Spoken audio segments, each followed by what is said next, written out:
research findings from a listening exercise in the Republic of Ireland. And the aim of the research project was simply to listen to people and to hear what they were saying when they talked about the impact of clerical child sex abuse on their understanding of Catholicism in the Republic of Ireland. And when we were designing it, we designed voluntary, anonymous, online, in-depth, one-to-one semi-structured interviews. And we felt this was best given the confidential and the difficult and complex nature of clerical child sex abuse. And we carried it out online because of COVID. And we interviewed 12 adults in rural and urban areas in Ireland, and their contact details were in the public domain. So I suppose it's important to say that it was difficult to recruit people to take part in this. We did that through email invitation. The research schedule was that we started in September 2020 with ethical clearance, which was obviously deeply important to this area, and designed the schedule of questions. And then we carried out the interviews from November to February. And from March to June, we reviewed the data, we wrote it up, and we're presenting it today to you. So the ethics were really important in carrying out this research. All research has a really key ethical dimension, but when you're dealing with clerical child sex abuse and eliciting people's responses to it, there are huge ethical issues, issues of power, issues of confidentiality, issues of people who may have been impacted directly themselves by this. And Hayes and Singh note that in-depth semi-structured interviews on any topic are an immersion in intense and difficult experiences, and thus unforeseen emotional experiences can arise. So we were acutely aware of this. And Smith notes that the word research can be one of the dirtiest words in the vocabulary. So we went about this research obviously deeply conscious of the ethical issues. It was voluntary research, anonymous participation in the research. People were free to withdraw at any time. Obviously, we had informed consent. There were no inducements to participate. And it was carried out, by us, very conscious of that. So in 1993, Sheila Drudy and Kathleen Lynch commented in their fabulous book, Schools and Society in Ireland, on the status of religious communities. And in 1993, they said the status is high in Irish society. And I bolded this here. By virtue of their high moral status, the churches bring an aura of legitimacy to bear on the education system, immunizing it from attack, since the church's legitimating armory as the moral arbiters in society is transferred to the educational scene. And this forestalls criticism. So you can see in 1993, the really high esteem that the churches were kept in general. And then I want to bring us up to 2020-21, a survey among 400 third level students, postgraduate students in Ireland, asked them, of those of you who have left religious organisations, what were the factors involved in your leaving the churches? And one of the factors was sexual abuse of children by religious. And in this particular survey, 91% of participants said it was somewhat or very important. So there's been a huge revolution, a huge turn, I suppose, around in the status of the church in the intervening time between 1993 and 2021. So I just want you to look at some of the key events and reports that have been involved in clerical child sex abuse in Ireland. These are not all of them, but just familiarise yourself. You may very well be familiar with them. 2009, the reports started to come out, the Ryan report and the Murphy report, and the details of clerical child sex abuse were in the public domain really from 1995 onwards.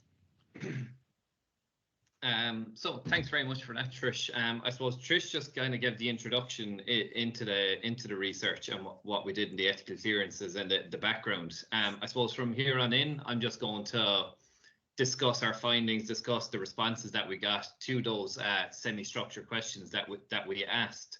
One of those questions was, has clerical child sex abuse in Ireland impacted how you see the church? Of the 12 people who were asked this question, of the 12 interviewees, 11 responded and said that they agree with it, that it has impacted how they see the church. And you can see some of these responses on the left-hand side, such as the first one, which says yes.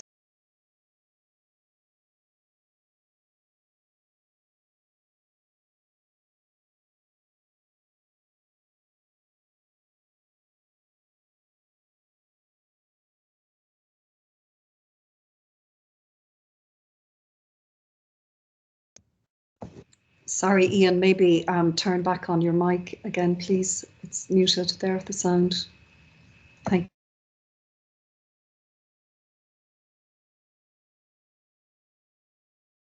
you. Ian, can you hear us? We can actually talk through the slides from here. Are you there, Ian? Oh, I don't know what happened there. I muted it, maybe. Did I? Okay. 1 second. I'm sorry. Okay. We can talk through the slides. As opposed to maybe the local priest, as I suppose. Can you hear that now again? We could hear it, yes. Yeah. Okay. Was the as a problem for them or as an issue from their own perspectives. How has the Catholic Church responded to clerical abuse in Ireland? 100% of those asked, of the 12, said that it responded negatively, badly, poorly. Nobody said that it responded well. A sample or an example of a response would be here from participant 1. They say that the church was dragged kicking and screaming. They mentioned denial. Abusers moved from parish to parish, that it was shameful. Participant 5 says that it was covered up. The church has no decency. And at the bottom there, you can see effing awfully. It's an embarrassment as a sort of response to this question. Another question that we asked was, do members of the Catholic Church see child protection as a very important issue? I suppose the breakdown of this is really 33% each. 4 people said yes, that it is an important issue. 4 said it has to be seen to be important, that the church has to keep up appearances to be important as well, that it has to be important. And 4 people said no. Up in the left-hand corner, you'll see the response of those who said yes, that the church do see it as an important issue. They say that there's more awareness, there's better policies, there's better child protection, and it's very rigorous and adhered to, says participant 6. Whereas down at the bottom, those who say that it has to be seen to be important, if the abuses hadn't been uncovered, would the church actually care about child protection at the moment? They mentioned, participant 7 then mentions guarded vetting, and that this has to be done out of necessity. The person has a quote that people who said no, that the church don't care about, that it isn't an important issue for them, said that they're, quote unquote, and I'm quoting here, doing damage control. And another quote here would be, if they, the Catholic Church, did see child protection as an important issue, they would have dealt with everything that has happened in the past instead of ignoring it. Another question that we asked in our research was, do you think that clerical child sex abuse in Ireland has changed the way people view child protection today? Of those that were asked this question, 100% said yes. Participant 3, an example would be, yes, people have learned from the past and they have more supports for victims nowadays. The church had a lot of power and that wasn't right. They had total control. People are more aware, guarded vetting, and participant 8 says that the horror of clerical sex abuse presented urgency.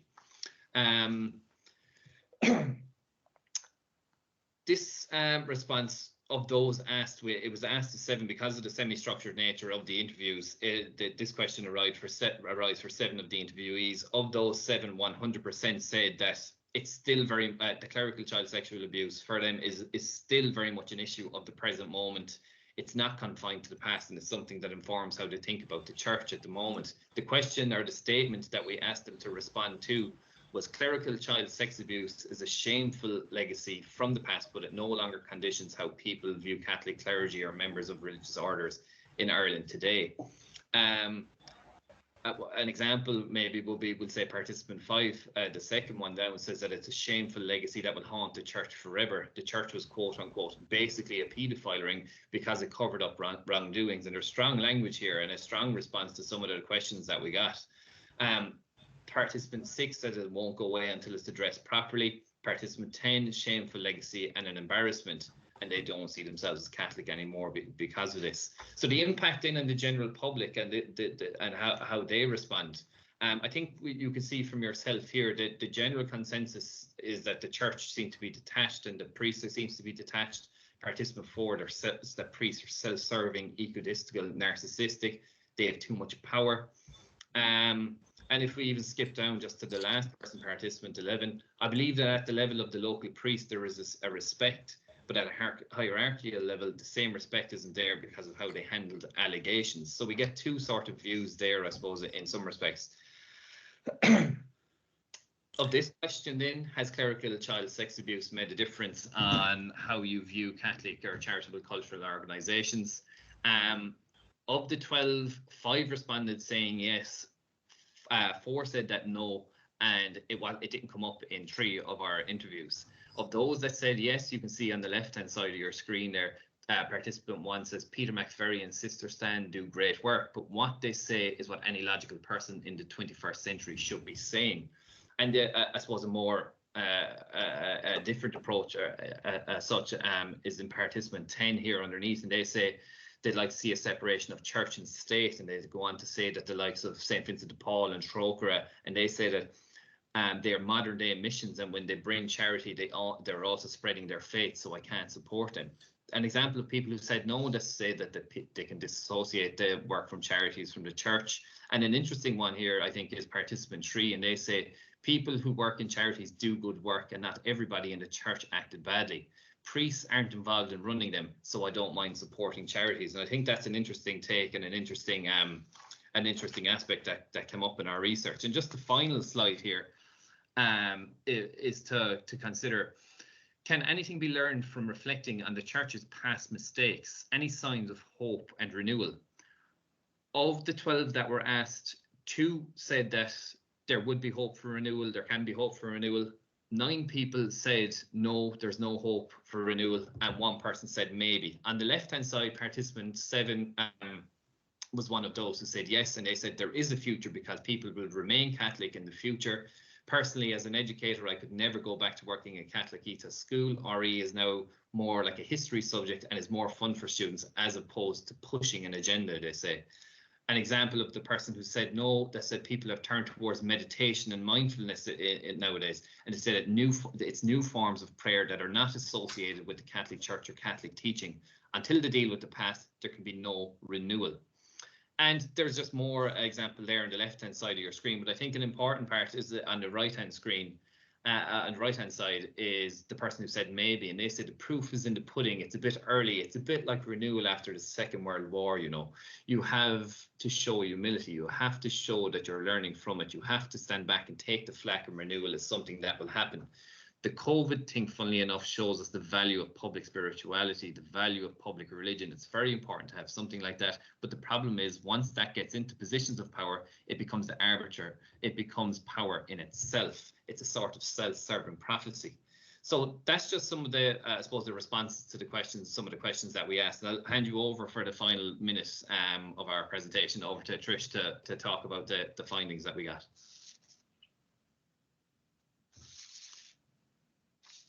You're muted there, Trish. Sorry. This was a small listening exercise, and we don't want to make any universal inferences from it. It's not representative of the church in Ireland. It's just a moment in time in a particular place where we listened to voices. And what were these voices saying? They're very strong feelings of anger, outrage, mistrust, upset, betrayal. They were universal, all 12 voices. The church hierarchy came in for an awful lot of criticism, and how they dealt with allegations of abuse is a major issue. And funnily enough, when we were talking to people, they were saying, listen, I have friends who are priests, I know priests, they're lovely people locally in my community, but there seemed to be just a feeling of anger at the power wielded by the hierarchy and the clergy in Ireland in the past and perhaps in the present.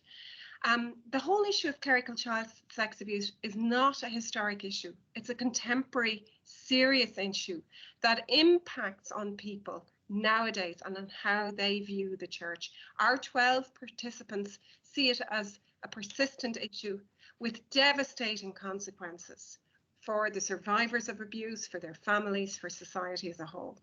And it was a cause for many people to leave the church. So there is unanimity about how appalling it was, the impact that it's had, and there was a condemnation of the church's handling of it. So we'd like to thank you for bearing with us for this paper.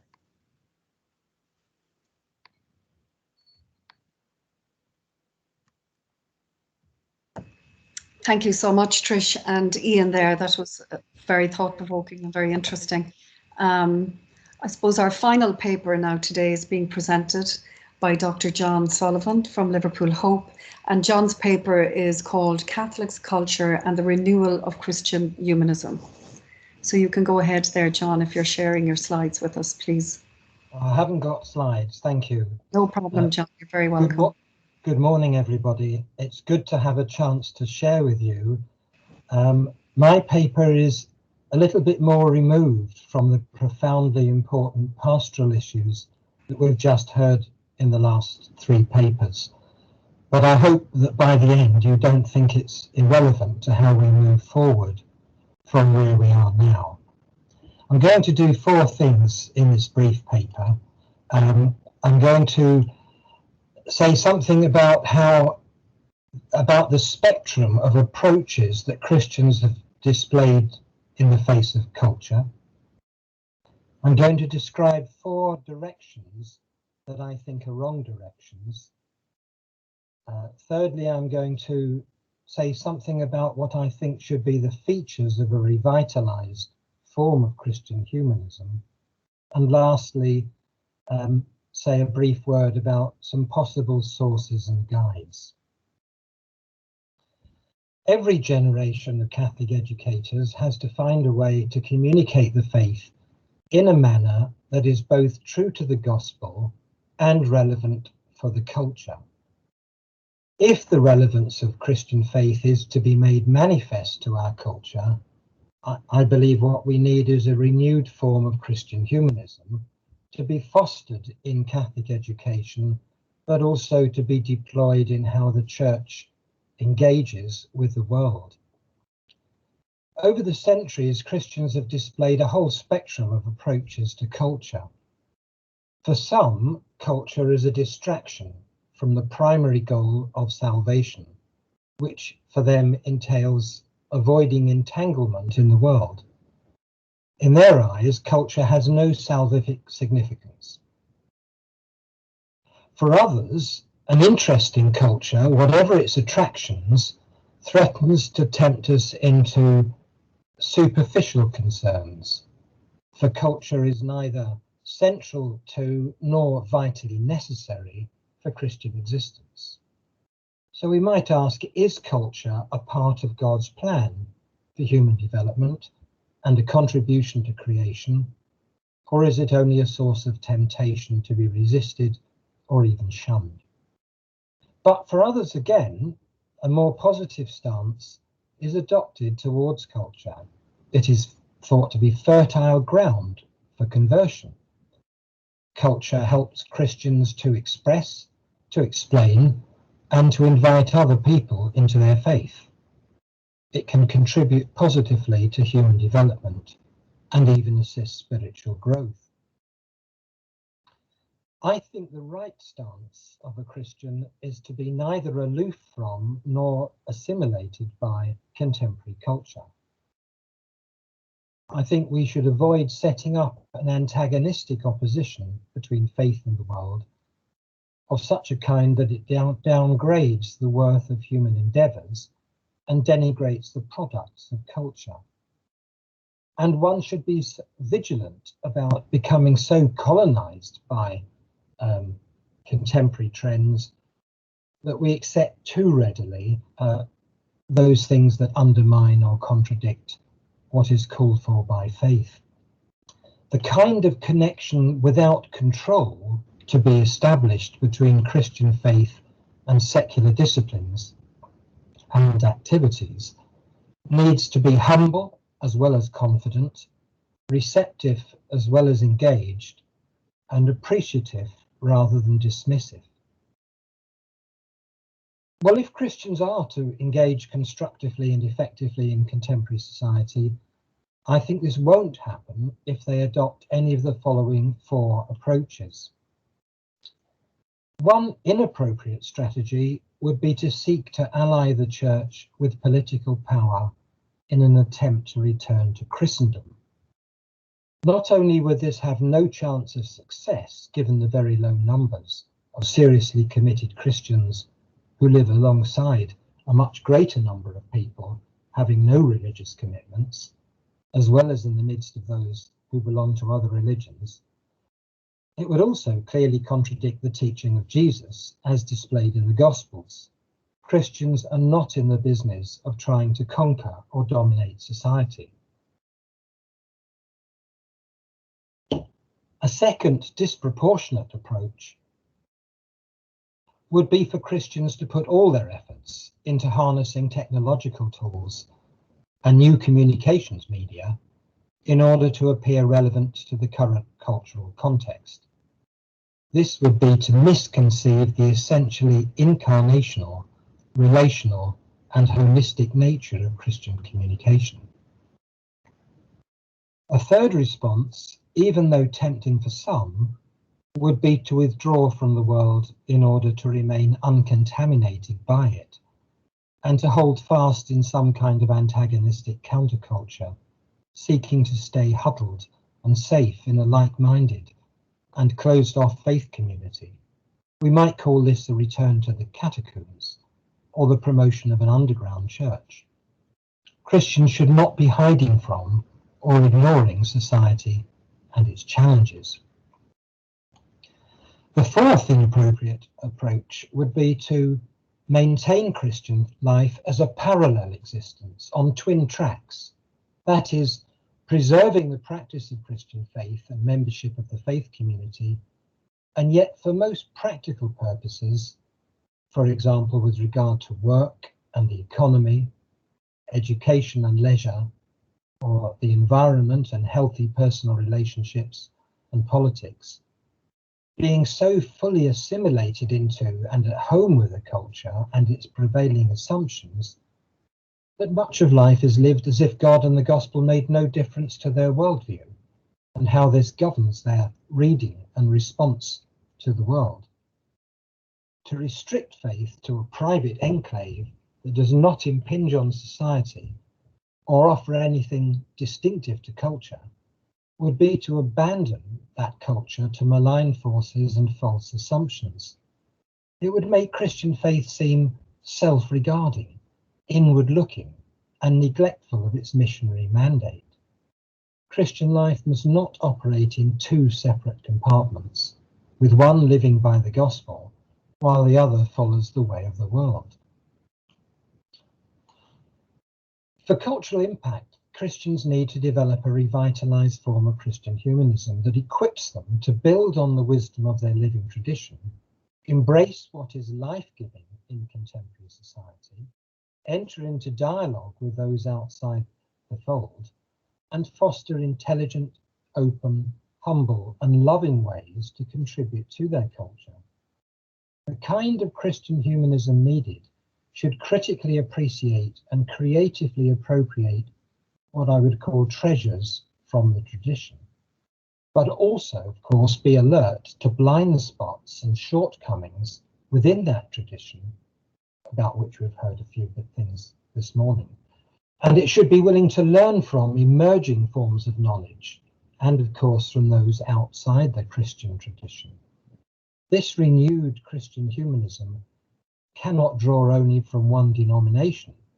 It must be ecumenical and receptive to Orthodox, Catholic and Protestant insights, and it should be in dialogue with secular humanism and humanistic elements in other religious traditions. A renewed Christian humanism will integrate learning, imagination, and the virtues with a compassionate, humble, yet confident spirituality, nurtured by the Church and in dialogue with people of goodwill. It will be illuminated by Scripture. It will tell a story about humanity's place in the universe, the complexity and paradoxes of human existence, and how to be present to the world with all its challenges, opportunities, and needs. Immersed in and fed by liturgical practice, it should have the capacity to critique the Church where her practices undermine the effective communication of the gospel. It should be sufficiently knowledgeable about the world of work to be able to offer pastoral and prophetic guidance in that context, and more broadly to uphold economic justice. A Christian humanism fit for our time must promote a disposition towards civility and encourage responsible citizenship, including attention to conflict resolution.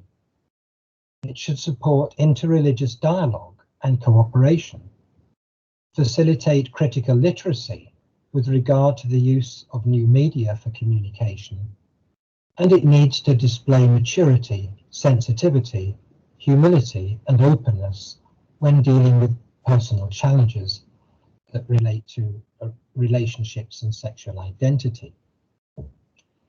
The task of Christian humanists is to make the Christian faith visible in society, intelligible, and winsome, presenting an alternative vision of life that is capable of illuminating all areas of existence and of inspiring cooperation with people of other persuasions. It must be robust enough to contend against cultural assumptions and trends that either undermine human flourishing or which promote it in an unbalanced way. Education that is nurtured by a Christian humanist outlook should not only introduce students into a wide range of different forms of knowledge, but also address personal development in its multiple dimensions, prepare learners for the world of work, equip them for public service, and motivate them to pursue justice and peace.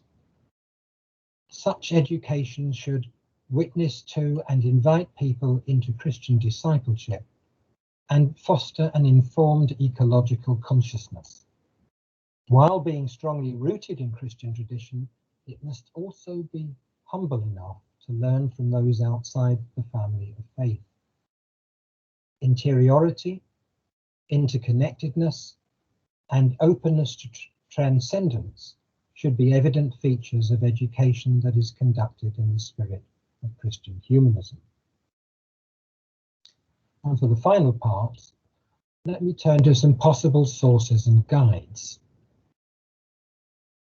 In their different ways, I suggest that Jacques Maritain, who lived from 1882 to 1973, Romano Guardini, 1885 to 1968, and Pope Francis, happily still with us, can serve as, among others, as important guides for the renewal of Christian humanism. Between them, in their different ways, they demonstrate that it's possible to avoid each of the four approaches to the relationship between Christians and culture that I described earlier in the paper: conquest, pinning excessive hopes on technology, withdrawal, or living as if faith and their engagement with the world operate in two separate compartments in isolation from one another.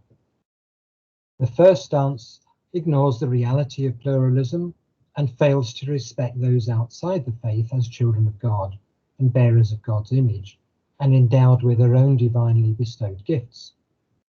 The second stance displays a utopian, naive, and unwarranted trust in forces that have been shown to colonize our lives to an alarming degree. The third strategy retreats from the responsible social action called for by love of neighbour.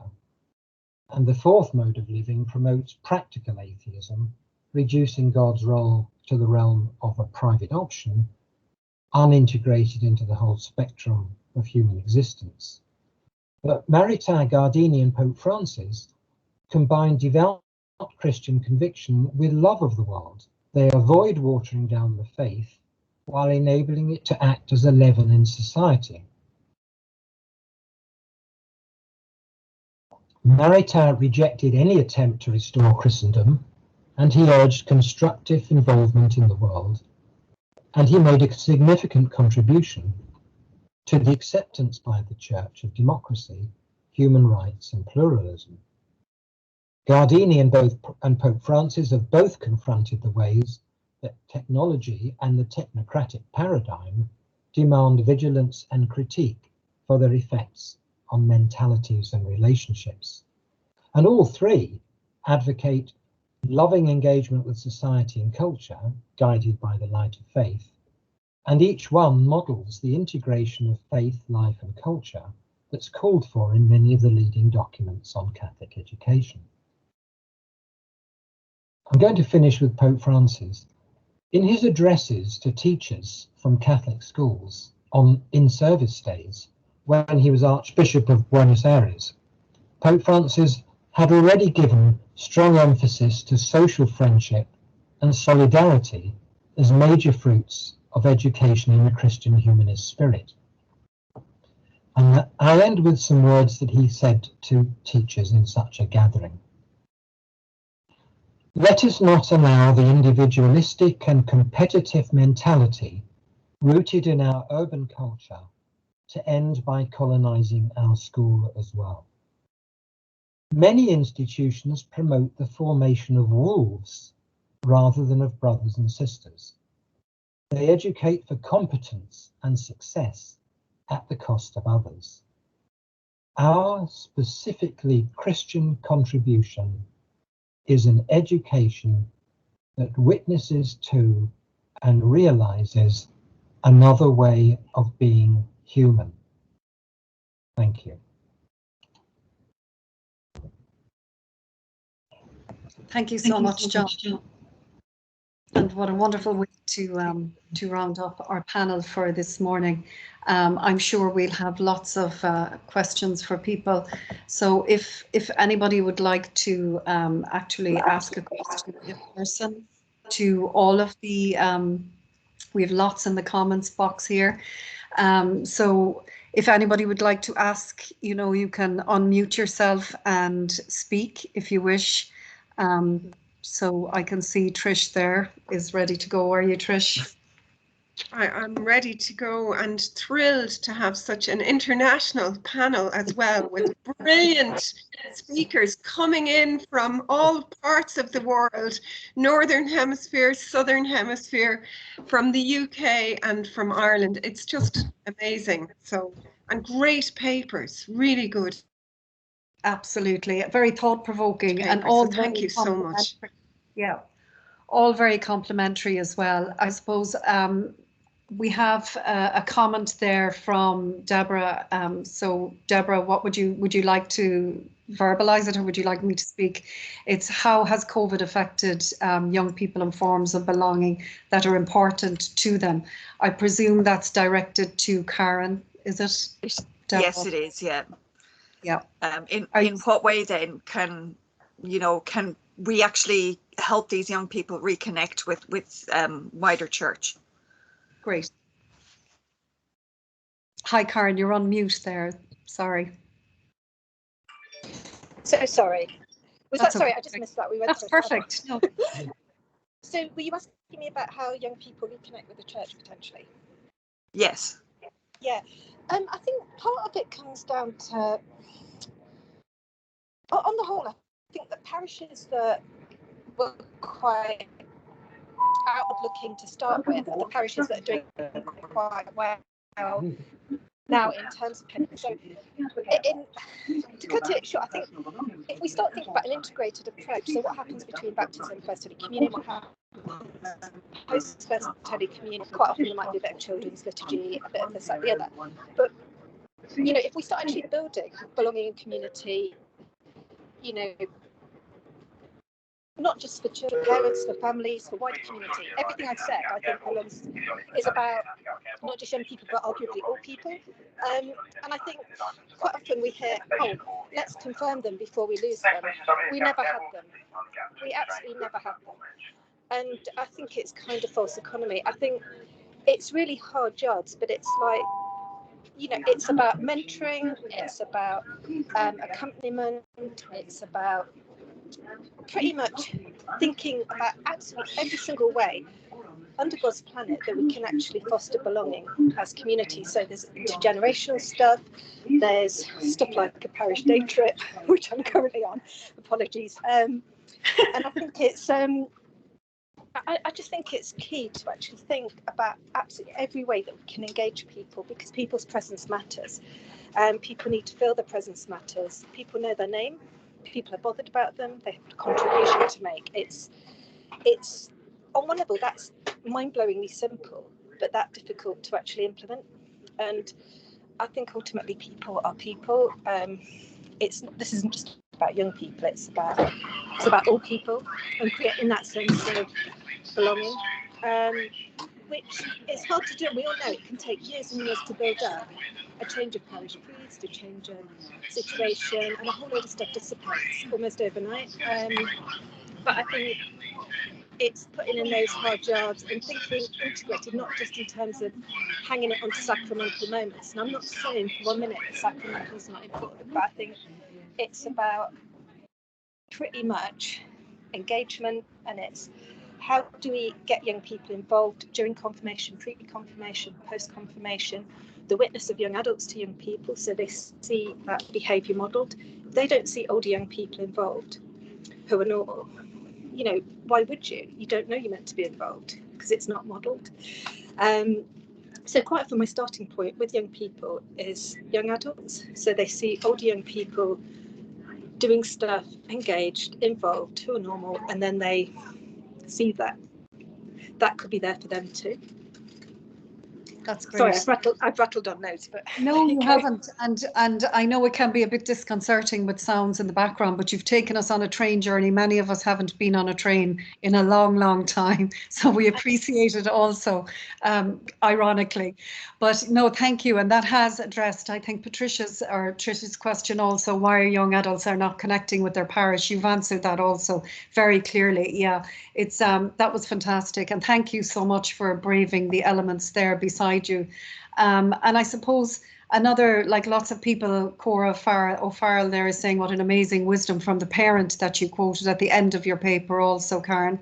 I suppose when you have 4 young adults, you actually have insight into groundwork that a lot of people don't, you know, when they're doing research. It's a great facility to have, so thank you for that. And thank you so much for being so patient with your train journey. So I suppose Debra has also asked a question here. And Debra, I'm not sure if you want to voice your question, how or who you would like to ask. How can trust once destroyed be rebuilt? Are you addressing that to Patricia and Ian, I presume? And you have yourself muted there, sorry. Yeah, this is the wonderful thing about Teams. I can be muted.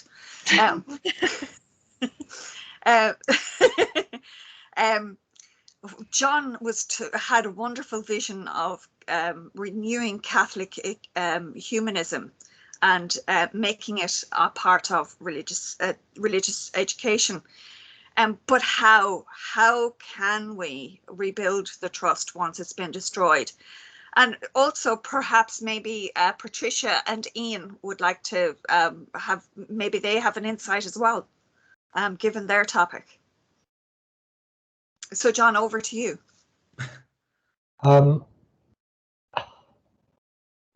We're a long way away from trust being restored, and I think the church has to become much more humble. I don't think there are any particular strategies. We have to go through quite a lengthy process of being real. The Catholic Church has made a great deal of emphasis on the real presence in the Eucharist and very little appreciation of the real presence of God in every human being. And, I believe in the real presence, but it's the second kind of real presence that I think we've neglected. And being real means we don't know everything. We admit we've got things wrong. There are areas of life we don't want to go into because we feel ill at ease.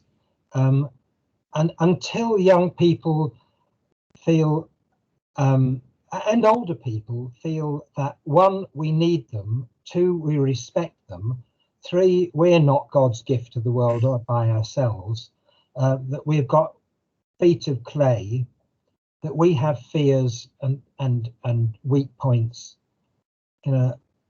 I think we have to be much better at sharing vulnerability. It's the major high road to personal, spiritual, professional and academic growth.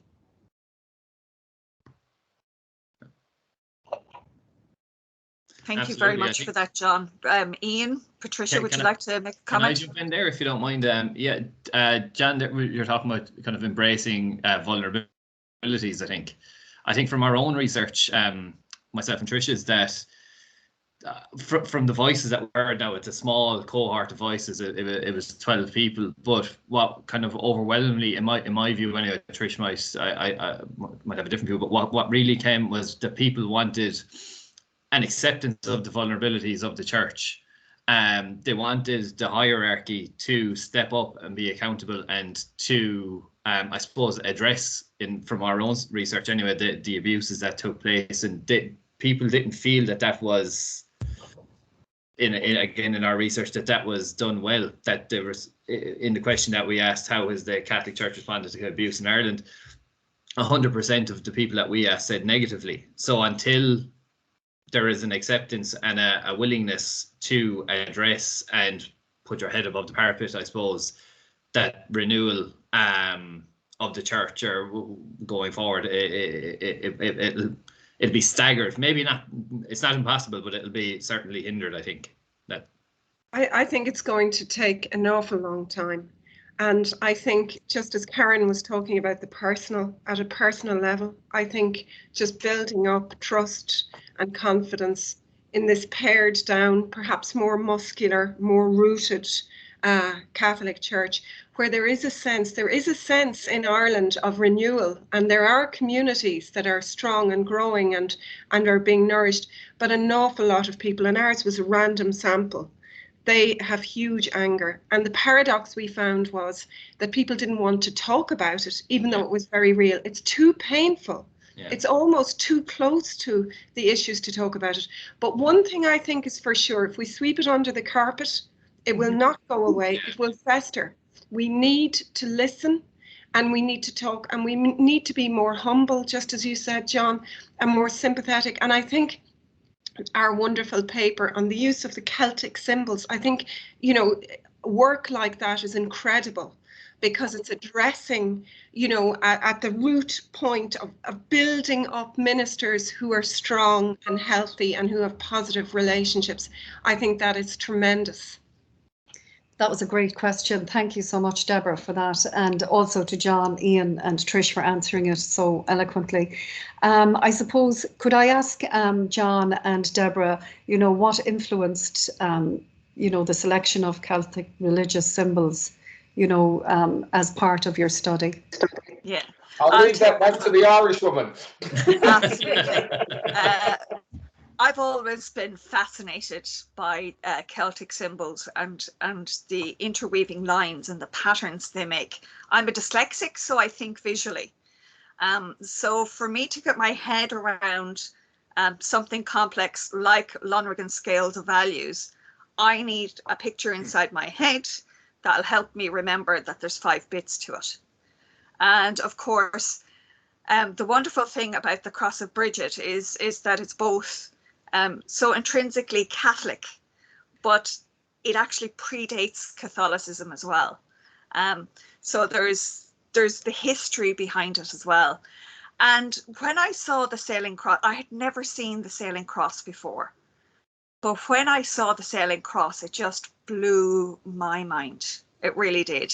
And I said, this is actually what good pastoral supervision is about.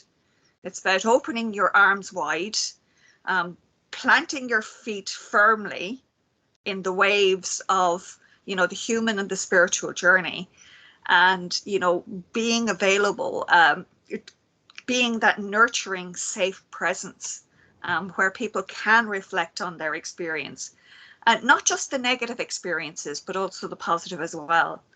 And of course, the Celtic knot. I mean, you could never have a paper on anything Celtic and not include the Trinity knot.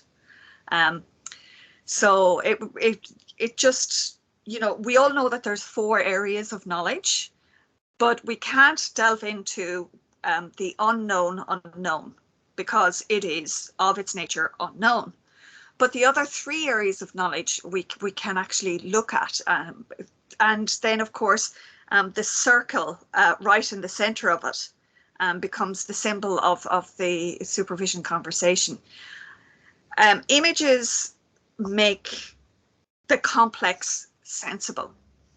And if you hand somebody something, a piece of paper with a drawing on it, or a piece of a rock, or a symbol like the Celtic knot, and you let them just be with that symbol for a while, stuff surfaces.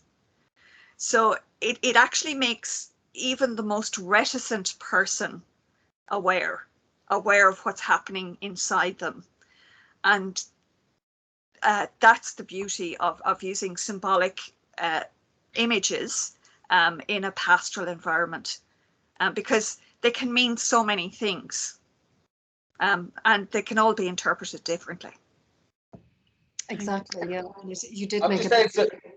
sorry, very quickly. I chose the idea of Celtic symbols because the conference was in Ireland, but then Debra is. I don't know much about Celtic symbols. She's the expert in them. So. No, it really is. It makes everything so clear, and it's wonderful to actually see the reuse of such beautiful symbols also, and reintroduce them, you know, to revitalise what's happening at the moment. I know Catherine Stapleton there has a question. I presume that's for John. Catherine, if you'd like to ask it. Yes, I just think it's a question worth asking, you know, about that idea of evangelism and being humble as well. Is there a contradiction there? Should it be more invitational than trying to convert? And I just think for young people, it's an important point to make. I live with teenagers and young people, and I taught in a post-primary school, and you know, if they think you're trying to convert them, and I think it's important on another level as well, that what is actual humility? Is it that we're willing to say maybe we're wrong about something? Yeah. Thank you. Thanks, Catherine. So over to you, John. And a big thank you to everyone, because wonderful what I've been able to attend is absolutely fantastic, and the breadth and depth of the different conversations is just a big thank you towards the organisers. Yeah. Thank you, Catherine. Are we out of time, Jude? No, I'd say we still have a couple. We could maybe quickly answer if you wish, maybe 1 minute, because I know. Catherine, was it me you were directing that question to? Yes, or anyone who'd like to. Yeah, it's a big question. Right, you're right that in communicating faith, any hint that we're trying to kidnap anybody, capture them, is doomed. But I hear the tension, because the call to evangelize means to be outgoing and to share. But you're right, the word invitation, and we need to connect that to witnessing. One of the things we've introduced in our parish, at my suggestion, is that after communion, we invite lay people for a maximum of 3 minutes to speak about what their faith means to them in very simple terms, what they find helpful and unhelpful. In other words, they're witnessing, sharing, not imposing, and it's not church language necessarily. It's very down to earth, and it multiplies the voices that are heard, because too often in faith contexts, it's only some voices that are heard. But yeah, Great. I think it is possible to share, if you share honestly and humbly in ways that are accessible to others. You don't have to do that in a way which seeks to kidnap them, diminish them. I think John's absolutely right, and I think the only thing I'd add to that would be the huge importance of authenticity, particularly for young people. You know, if it's not authentic, that they don't want to know. You know, it's got to be real. It's not like you have to be a young person, but it's you know, it's about proper listening and you witnessing to your own faith, you know, and people around witnessing to their own faith. And I think what John was saying about witness is absolutely key, but authentic witness as well. Hey, but can I also say thank you so much for having me do a paper for this and for the hard work Ian and the gang. Appreciate beyond all measure. That's great. And of course, I'd like to now thank all of you for actually engaging with the conference. It's been a really amazing. There's a suggestion of a book, and I'd like to congratulate Ian and Patricia for doing it. There are other talks going on now, so we will have to finish up. Unfortunately, this could go on for the afternoon. It was really inspiring and engaging. So thank you so much, and safe onward journey to Káren, and thank you to everybody for your inspiring papers. Thank you, everybody. Thank you. And thank you for having us from down under. Oh no, it's been a Great pleasure. having Thank you for chairing so well, Jude.